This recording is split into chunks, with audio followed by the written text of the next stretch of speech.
आज हम करने वाले हैं कुछ इम्पोर्टेंट भौतिक राशियों की विमा ज्ञात कर रहे हैं और ये सारा कुछ है अपने 11th क्लास के कोर्स के हिसाब से।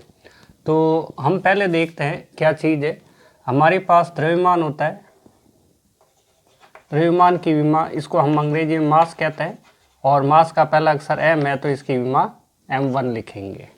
लंबाई जो होती है, लंबाई के रूप में हम ये लेंथ लेते हैं, लेंथ का पहला अक्षर L1। लंबाई में कौन कौन सी राशियाँ आ सकती है? लंबाई, चौड़ाई, ऊंचाई, गहराई, मोटाई, चाप, त्रिज्या, व्यास, परिमाप, परिधि, तरंगदैर्ध्य। तरंगदैर्ध्य एक प्रकार की दूरी होती है और ये अपने पास लंब, आधार, कर्ण, चाप, विमा कह सकते हैं, विन्यास कह सकते हैं। तो ये जो चीज़ें हैं ये हमारे पास लंबाई में आती है। नेक्स्ट अपने पास होता है समय। इसके अलावा भी और राशियाँ हो सकती है जिसमें मात्रक समय हो, जिसमें मात्रक सेंटीमीटर हो या मीटर हो। नेक्स्ट है अपने पास तीसरी राशि समय। समय को हम टाइम कहते हैं, तो इसका पहला अक्षर T, ये इसकी विमा हो जाएगी। टोटल मूल भौतिक राशियाँ 7 है, उसमें से हम अभी देख रहे हैं 3 भौतिक राशियों के बारे में और जब जरूरत पड़ेगी तो बाकी 4 राशियाँ भी देखेंगे। तो ये हमारे पास एक तरह की टेबल है। समय में आवर्तकाल भी आ जाता है। आवर्तकाल क्या होता है? एक चक्कर में लगा समय या एक दोलन में लगा समय, इसको हम टाइम पीरियड कहते हैं। ये टेबल अगर हमें याद रहती है तो हम आसानी से भौतिक राशियों की विमाएँ ज्ञात कर सकते हैं। साथ में इसमें हमें कुछ सूत्र भी याद रहने चाहिए। तो हम करते हैं पहला कार्य की विमा। तो इनके अगर हमें सूत्र याद है तो हमें क्या करना है? सूत्र लगाते रहना है और लास्ट में सारी की सारी भौतिक राशियाँ इन भौतिक राशियों में से मिल जाएगी। जब भौतिक राशियाँ ये रह जाएगी तो उस समय इनकी विमाएँ भी हमें पता है। तो ये देखते हैं, कार्य का सूत्र होता है बल इंटू विस्थापन, और बल का होता है द्रव्यमान इंटू त्वरण। सूत्र लगाते रहना है और राशियों को वैसे ही लिखते रहना है। विस्थापन, फिर सूत्र लगेगा किसका? त्वरण का। द्रव्यमान अपने को इस टेबल में दिख रहा है, विस्थापन हमें इस टेबल में दिखेगा। दूरी और विस्थापन लिखेंगे, यहाँ पे दूरी और विस्थापन।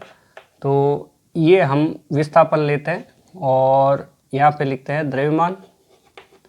तो त्वरण इस टेबल में नहीं दिखाई दे रहा है तो हम त्वरण का सूत्र लगाएंगे। ये सूत्र होगा वेग बटा समय। सूत्र याद होने चाहिए। विस्थापन है तो हमारे पास रहा द्रव्यमान, नीचे रहा समय, ये विस्थापन, और ये हमारे पास जो वेग है, वेग का सूत्र आ जाएगा विस्थापन बटा समय। तो इस तरह से ये सारी भौतिक राशियाँ, द्रव्यमान यहाँ पे है, विस्थापन दोनों ये है, समय ये है, तो सारी भौतिक राशियाँ हमारे पास इस टेबल में उपस्थित है। अगर इस टेबल में सारी भौतिक राशियाँ उपस्थित है तो इनकी विमाएँ भी हमें पता है। तो द्रव्यमान की विमा यहाँ से लिखेंगे m1, मास कहते हैं, और विस्थापन की विमा लेंथ है तो L1 दो बार है तो 2 बार L1, समय का T1 और T1। आधार समान है, घातें जुड़ जाएगी। ये हमारे पास आएगा m1 L2 और नीचे आ जाएगा T2। L1 + 1 2 हो जाएगा, T1 + 1 2 हो जाएगा। तो हम इसकी विमा लिख सकते हैं m1 L2। ये T ऊपर जाएगा तो इसकी जो घात है वो बदल जाएगी, तो T - 2 हो जाएगा। तो इस तरह से हमारे पास इसकी विमा क्या आ गई? कार्य की m1 L2 T - 2। कार्य और ऊर्जा बिल्कुल एक ही तरह की है, तो अगर ऊर्जा की विमा पूछे तो भी हमें सेम ऐसे करना है, या फिर ऊर्जा की या कार्य की, दोनों में से किसी की पूछे तो सेम इस टाइप से करना है। ये तरीका हम अपनाते हैं तो हम कुछ भौतिक राशियों की विमाएँ ज्ञात करेंगे, तब तक हमें काफ़ी सारे सूत्र याद हो जाएंगे। इनको विमाएं ज्ञात करने के शॉर्ट तरीका भी है। हम विमाएं ज्ञात करने के लिए ऐसा कर सकते हैं कि ये जो हमारे पास बल है, बल जो होता है वो बहुत सारी भौतिक राशियों में सूत्रों में आता है। हमें बल की विमा, भौतिक विमा याद रख लेनी है, m1 L1 T-2 और इसकी विमा होती है L1। तो इस टाइप से हमारे पास क्या रह गया, m1 आधार समान है, घाते 1 + 1 2 हो जाएगी, m1 L1 + 1 2 और T-2। तो इस तरह से हम डायरेक्ट भी इसकी विमाएं ज्ञात कर सकते हैं। तो ये हमारे पास हुआ कार्य या फिर ऊर्जा की विमा। इसके बाद देखते हैं हम शक्ति की विमा। शक्ति की विमा भी, सारी विमाएं इसी तरह से ही ज्ञात करनी है और बस खाली इतना सा ध्यान रखना है, सूत्र हमें याद होने चाहिए। शक्ति हमारे पास होती है, शक्ति बराबर होता है कार्य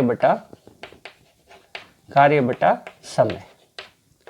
कार्य का है अपने पास बल इंटू विस्थापन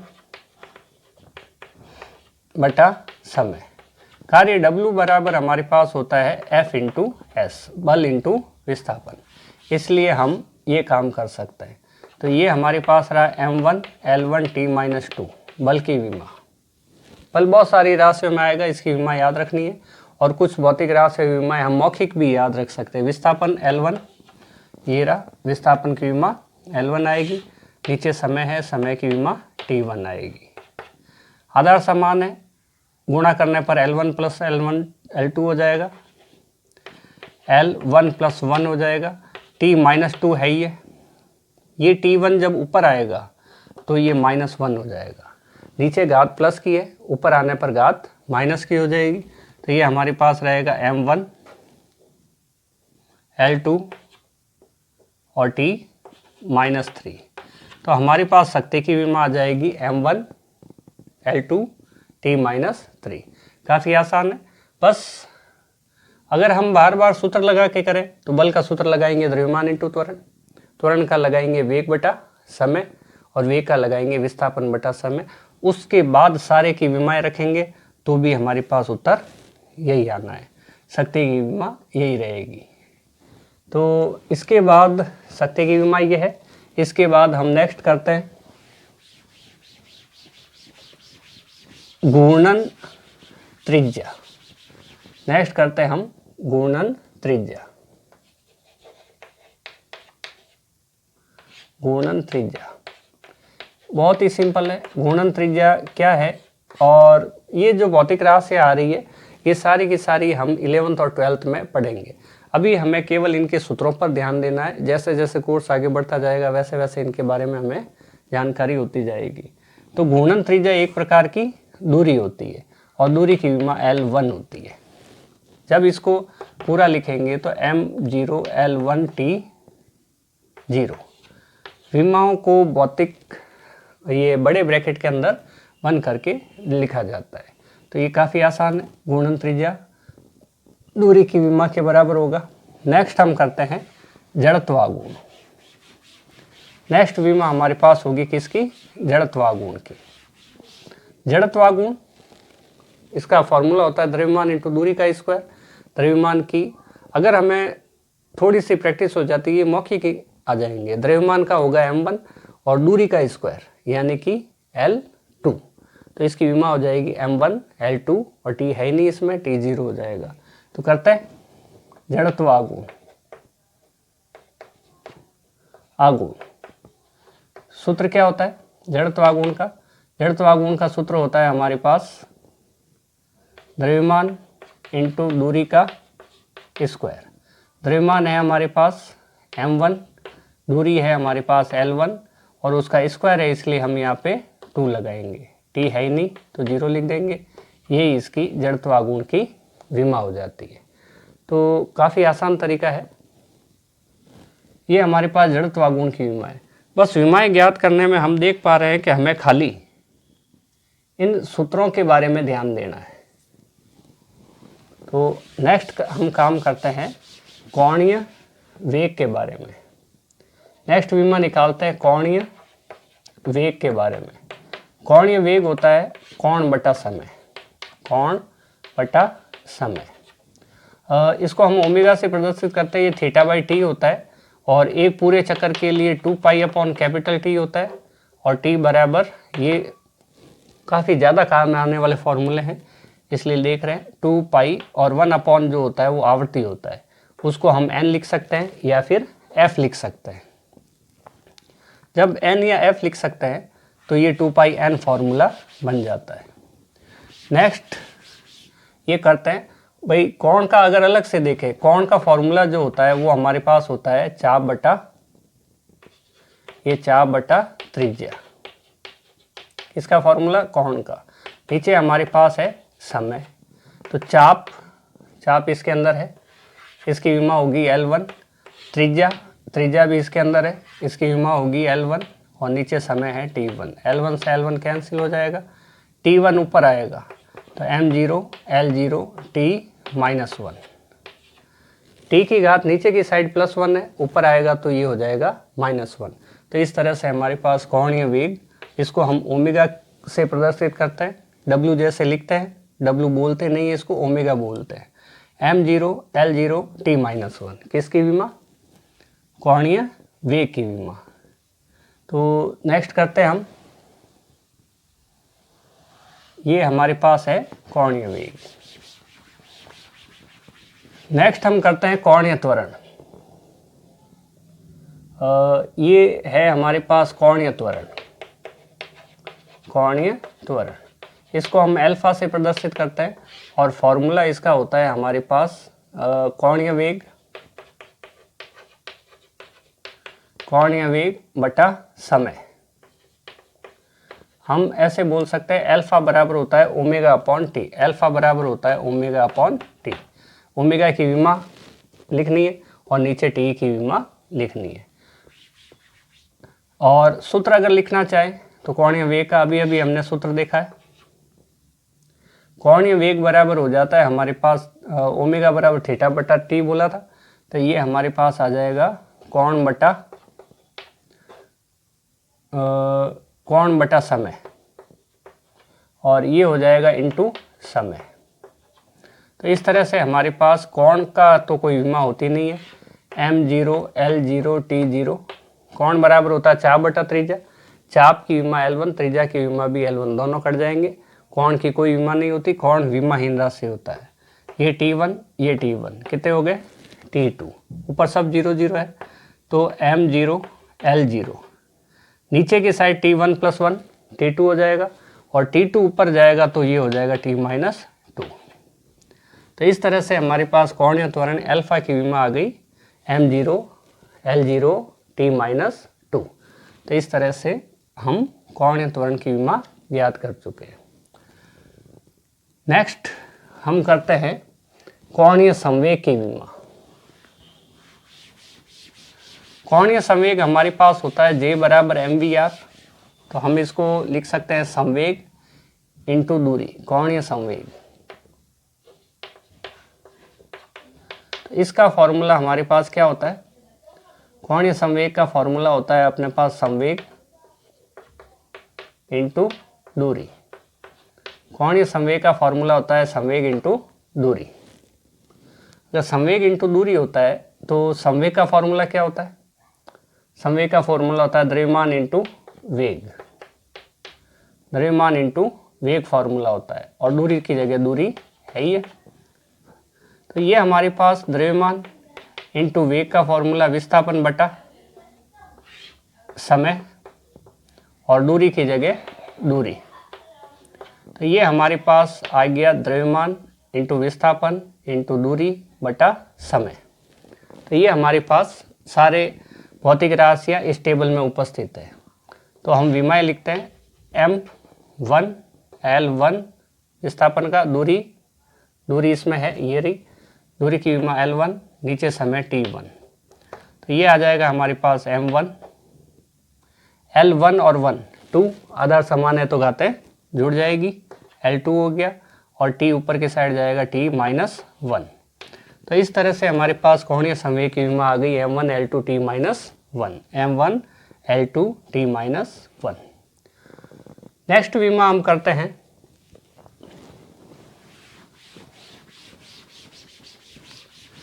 इसके बाद नेक्स्ट विमा हम करते हैं तरंग दैर्ध्य की।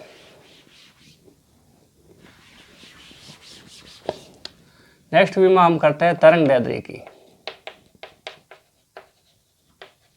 तरंग दैर्ध्य होता है लैम्बडा और ये एक प्रकार की दूरी होती है। एक तरंग जब चलती है तो इस तरीके से चलती है। ये भाग जो होता है वो हमारे पास सुरंग कहलाता है और ये नीचे वाला भाग होता है वो गर्त कहलाता है। सुरंग का मतलब उभरा हुआ भाग है, गर्त का मतलब नीचे दबा हुआ भाग है और इसकी पूरी दूरी जो होती है वो लैम्बडा कहलाती है और लैम्बडा होता है तरंग दैर्ध्य। लैम्बडा होता है तरंग दैर्ध्य। तो इस तरीके से हमारे पास लैम्बडा ये आएगा। अब जब दूरी होती है तो इसकी विमा हो जाएगी L1 और विमा अगर L1 हो जाएगी तो हम लिखेंगे m0 L1 और t0। तो ये हमारे पास तरंग दैर्ध्य की विमा आ जाती है। ये हमारे पास है तरंग दैर्ध्य की विमा। नेक्स्ट करते हैं हम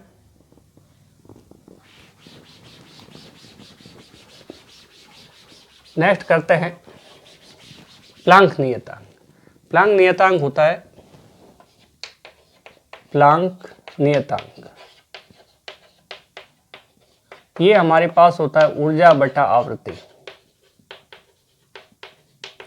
फॉर्मूला आता है E बराबर h न्यू। न्यू आवृत्ति है, h प्लांक नियतांक है और E ऊर्जा है। तो हम लिख सकते हैं h बराबर E अपॉन न्यू।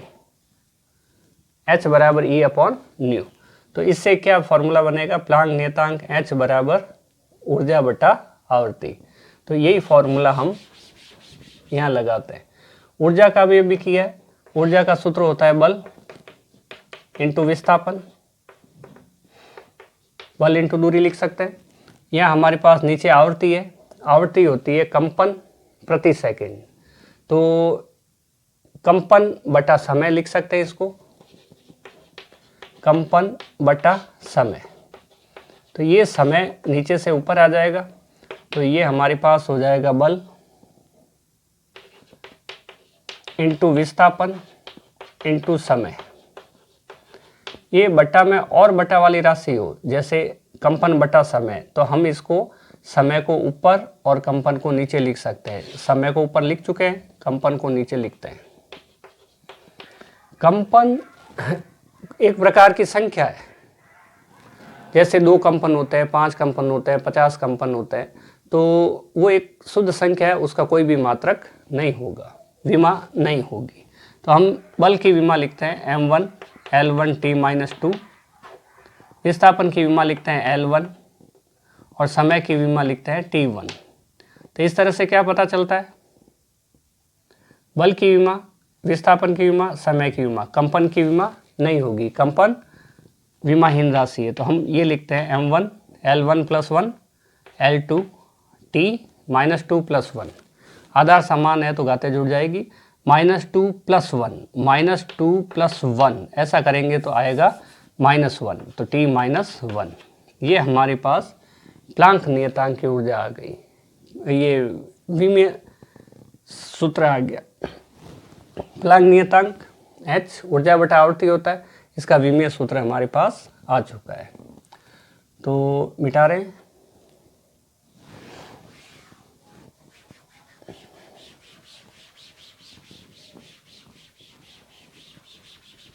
नेक्स्ट करते हैं हम वेग प्रवणता। वेग प्रवणता का फॉर्मूला होता है वेग बटा दूरी। वेग प्रवणता बराबर वेग बटा दूरी। वेग है हमारे पास विस्थापन। फॉर्मूला लिख रहे हैं वेग का सूत्र लिख रहे हैं विस्थापन बटा समय। और ये नीचे जो दूरी है वो दूरी है ये विस्थापन। क्या हमारे पास विमा, ये सारी राशियाँ इसमें है। विस्थापन यहाँ है, समय नीचे है, दूरी भी यही है, तो विमाएं भी लिख सकते हैं L1 समय का T1 और दूरी का L1। जब L1 से L1 कैंसिल, M0 L0 और T ऊपर आएगा, T ऊपर आएगा तो ये बन जाएगा T-1। तो इस तरह से वेग प्रवणता की विमा क्या हो गई हमारे पास, M0 L0 T-1। सूत्र क्या हो गया, वेग बटा दूरी। तो इन सब में हम देख रहे हैं कि अगर हमें सूत्र याद है, फॉर्मूले याद है, तो फॉर्मूले अगर याद है तो हमें विमाएं निकालना भी काफ़ी आसान है। नेक्स्ट करते हैं।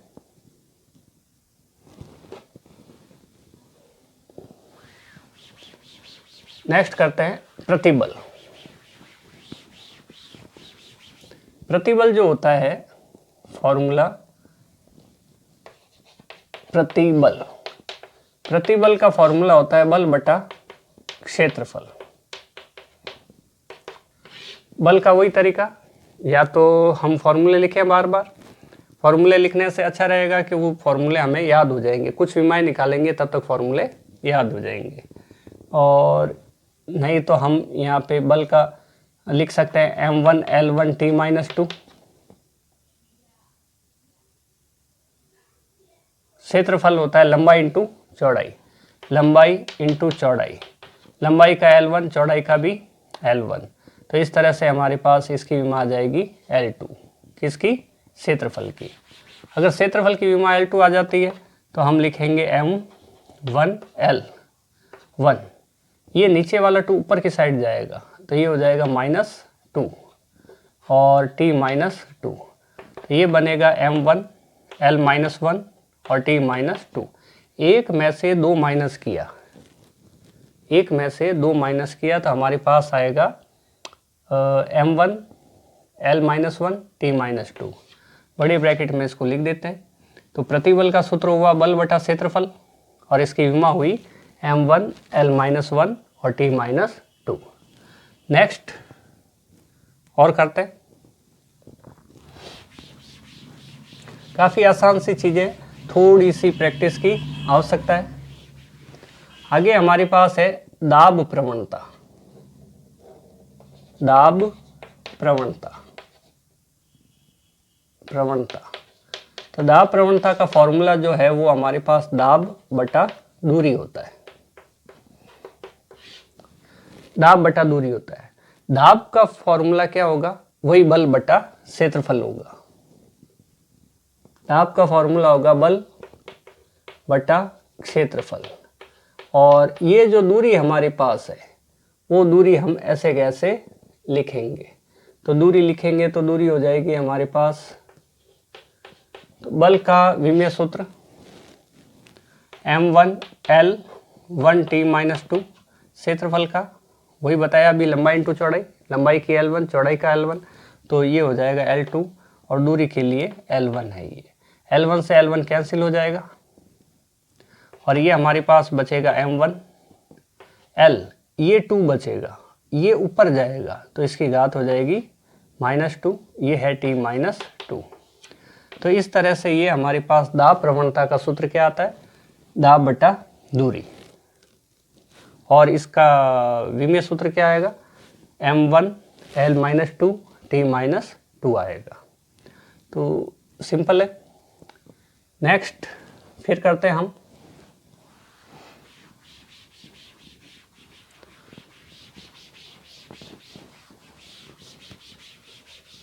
श्यानता गुणांक।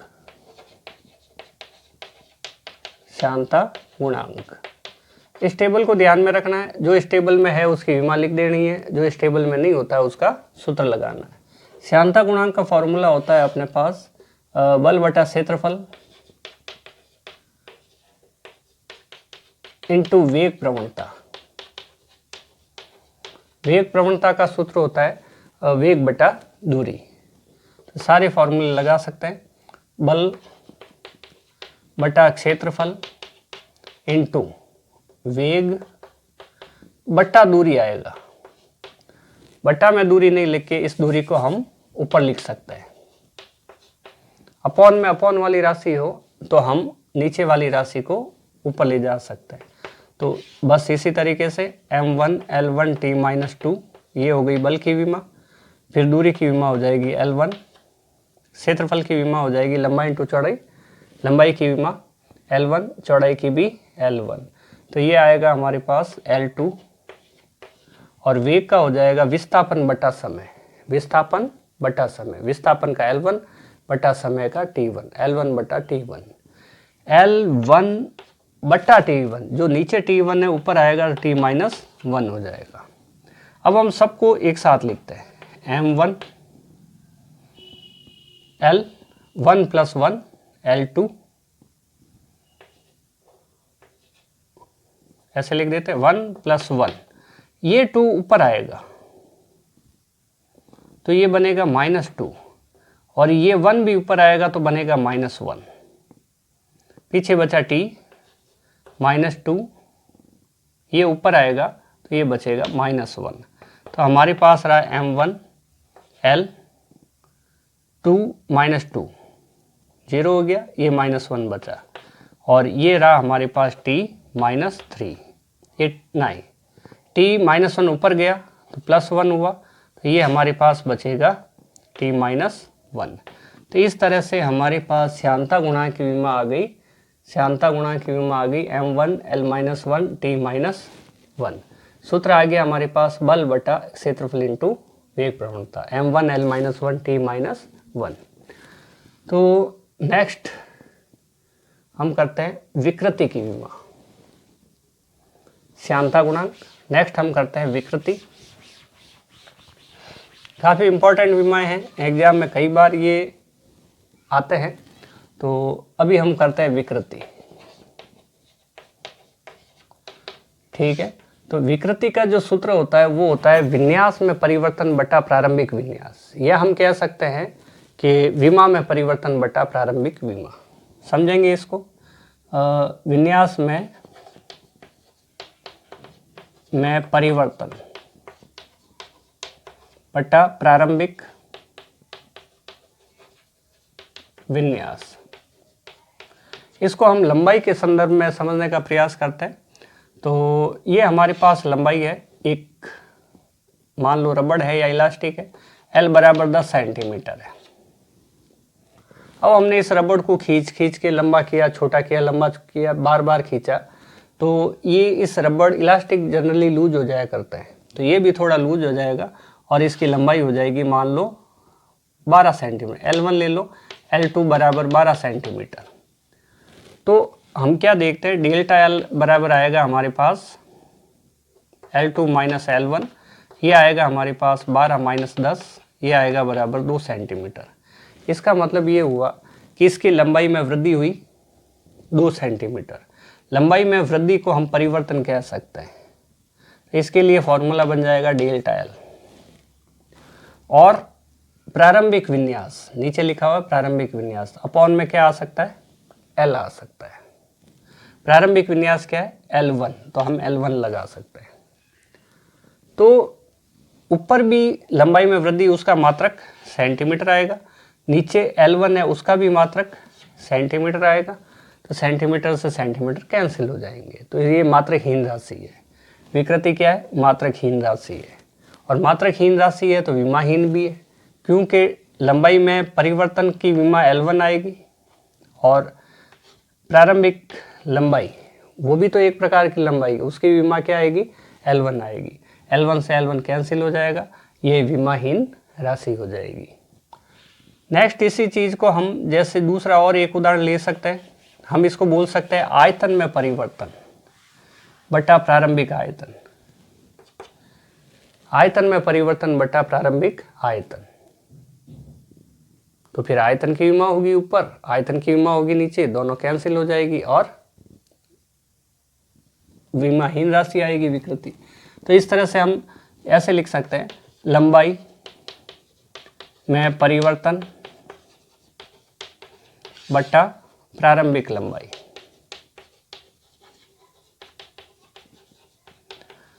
अगर यहाँ पे क्षेत्रफल है तो हम लिख सकते हैं क्षेत्रफल में परिवर्तन बटा प्रारंभिक क्षेत्रफल। अगर यहाँ पे आयतन है तो हम लिख सकते हैं लंबाई आयतन में परिवर्तन बटा प्रारंभिक आयतन। सब में सजातीय राशियों का अनुपात है, ऊपर भी आयतन है तो नीचे भी आयतन होगा, ऊपर लंबाई है तो नीचे भी लंबाई होगी, तो इस तरह से ये इसकी विमा कुछ नहीं होगी। इसके लिए करते हैं, विमा होगी L1 लंबाई की और नीचे भी लंबाई है L1 होगी, तो L1 L1 कैंसिल हो जाएगा, M0 L0 T0। इसमें फिर से बता रहे हैं, कंफ्यूज होने की कोई ज़रूरत नहीं है। विन्यास का मतलब होता है लंबाई, चौड़ाई, ऊंचाई। अब केवल लंबाई में परिवर्तन है तो ये हमारे पास लंबाई में परिवर्तन बटा प्रारंभिक लंबाई होगा। लंबाई और चौड़ाई में परिवर्तन होता है तो लंबाई इंटू चौड़ाई होता है क्षेत्रफल। तो फिर अपने पास क्षेत्रफल में परिवर्तन होगा, तब फॉर्मूला क्या बनेगा, क्षेत्रफल में परिवर्तन बटा प्रारंभिक क्षेत्रफल। ऐसी स्थिति में यहाँ L2 L2 आ जाएगा, कैंसिल हो जाएगा, विमा 0 हो जाएगी। क्षेत्रफल की विमा L2 होती है। तीसरी बात, अगर लंबाई, चौड़ाई, ऊंचाई तीनों आ जाए, तो तीनों आ जाए तो हम वो तीनों का गुणा जो होता है वो आयतन होता है। तो ये हम आयतन में परिवर्तन की बात कर रहे हैं। आयतन में परिवर्तन की बात कर रहे हैं तो फॉर्मूला क्या बनेगा, आयतन में परिवर्तन बटा प्रारंभिक आयतन। तो विमा हो जाएगी यहाँ पे L3/L3 आयतन के हिसाब से, दोनों कैंसिल हो जाएगा, यहाँ पे आ जाएगा विमा। तो हम क्या कह सकते हैं, विकृति मात्रकहीन और विमाहीन राशि है। विकृति मात्रकहीन और विमाहीन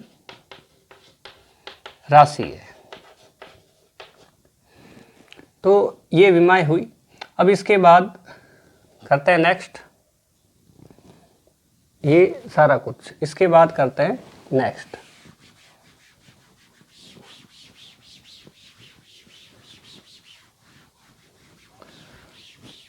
नेक्स्ट करते हैं किसी मशीन की दक्षता के बारे में। दक्षता होती है उसकी कैपेसिटी, कार्य करने की क्षमता, कितना उसको ईंधन दिया जाता है और वो कितना कार्य करती है। तो दक्षता जो है हमारे पास, दक्षता उसको हम ऐसे नीटा से, और ये हमारे पास निवेशी, ये निर्गत कार्य या ऊर्जा, या तो कार्य बोलेंगे या ऊर्जा बोलेंगे, और यहाँ बोलेंगे निवेशी ऊर्जा। हम ये कह सकते हैं output energy upon input energy. निर्गत ऊर्जा और निवेशी ऊर्जा का अनुपात जो होता है वो क्या कहलाता है, वो कहलाता है अपने पास दक्षता। तो यहाँ पे फिर हम देख रहे हैं कि जिस तरह से अपने विकृति में किया था, ऊपर भी लंबाई थी नीचे भी लंबाई थी, वैसे ही यहाँ पे ऊपर भी ऊर्जा है नीचे भी ऊर्जा है। ऊर्जा का सूत्र होता है बल इंटू विस्थापन और उसकी विमा होती है M1 L2 T-2, और नीचे भी ऊर्जा ही है तो इसकी विमा हो जाएगी M1 L2 T-2।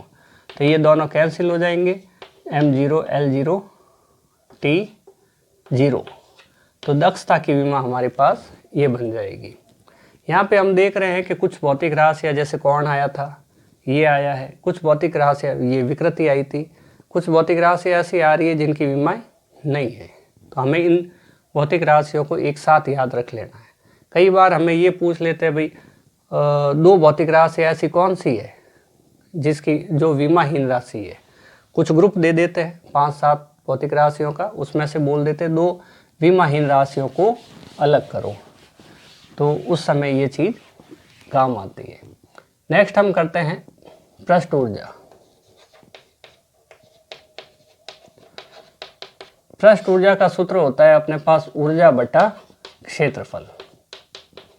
ये सब जैसे जैसे हम 11th और 12th में आगे पढ़ते जाएंगे, ये काफ़ी सारी भौतिक राशियाँ हम इनकी वित्त परिभाषा काफ़ी डिटेल के अंदर इनको पढ़ने वाले हैं। ऊर्जा का सूत्र होता है बल इंटू विस्थापन, और क्षेत्रफल होता है लंबाई इंटू चौड़ाई। बल की विमा हमें पता है M1 L1 T-2, विस्थापन की हो गई L1।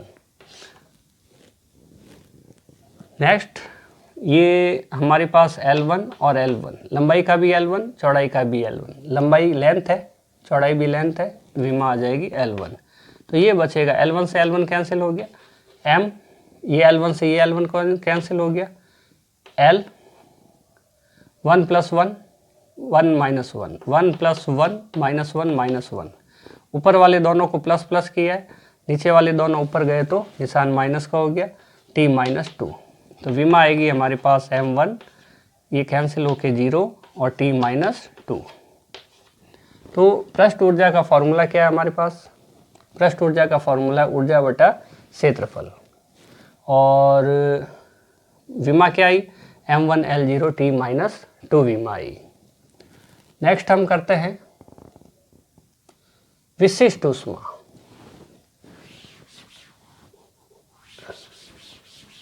नेक्स्ट हम करते हैं विशिष्ट ऊष्मा की विमा।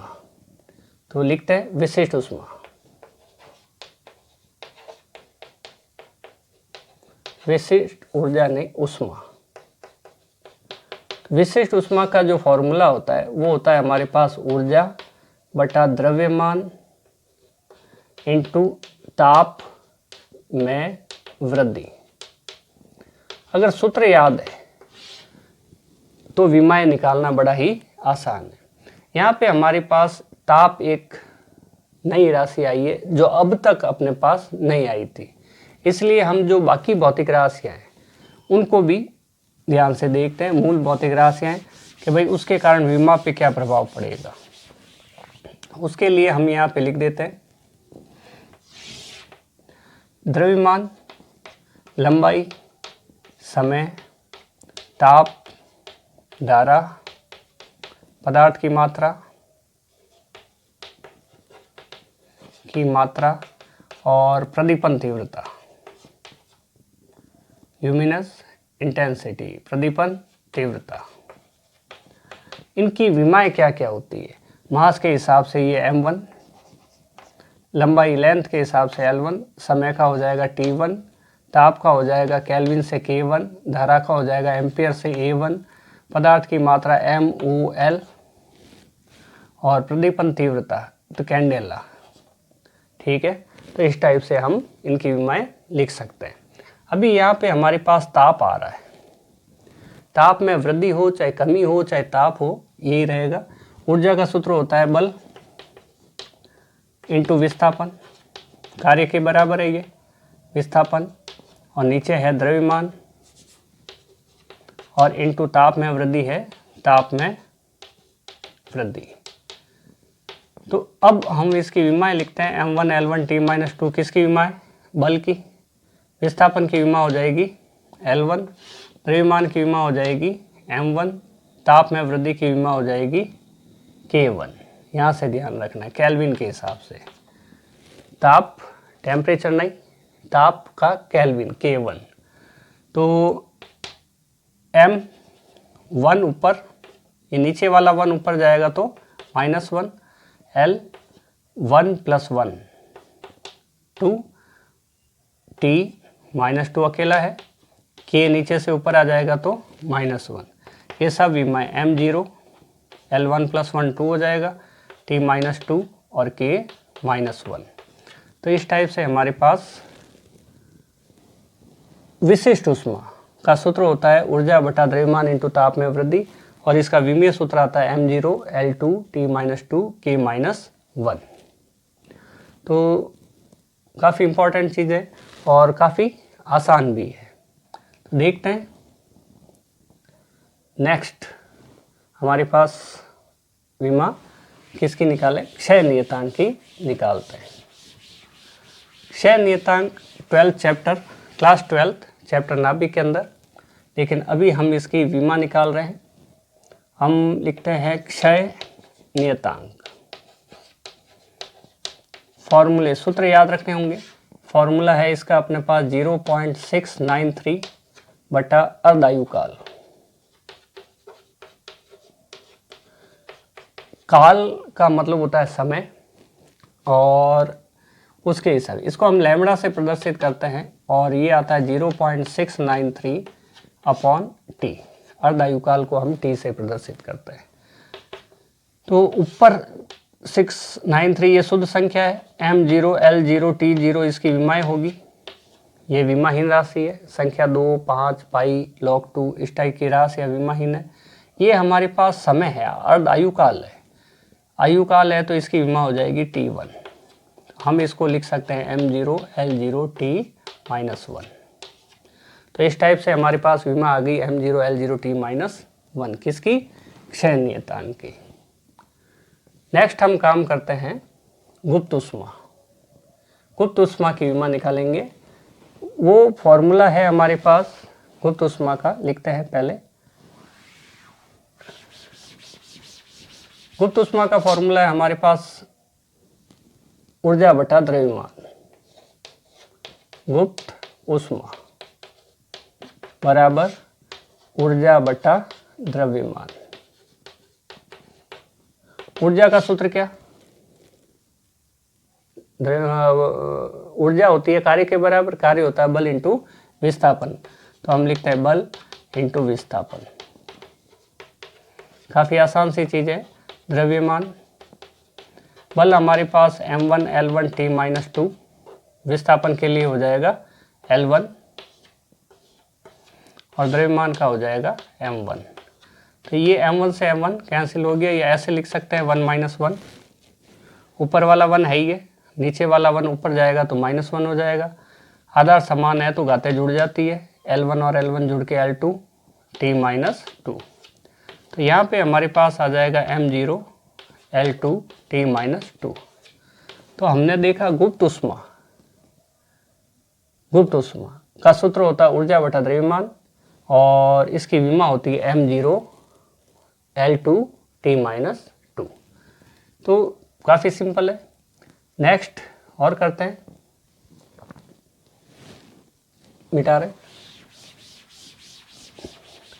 नेक्स्ट और करते हैं वीन नियतांक।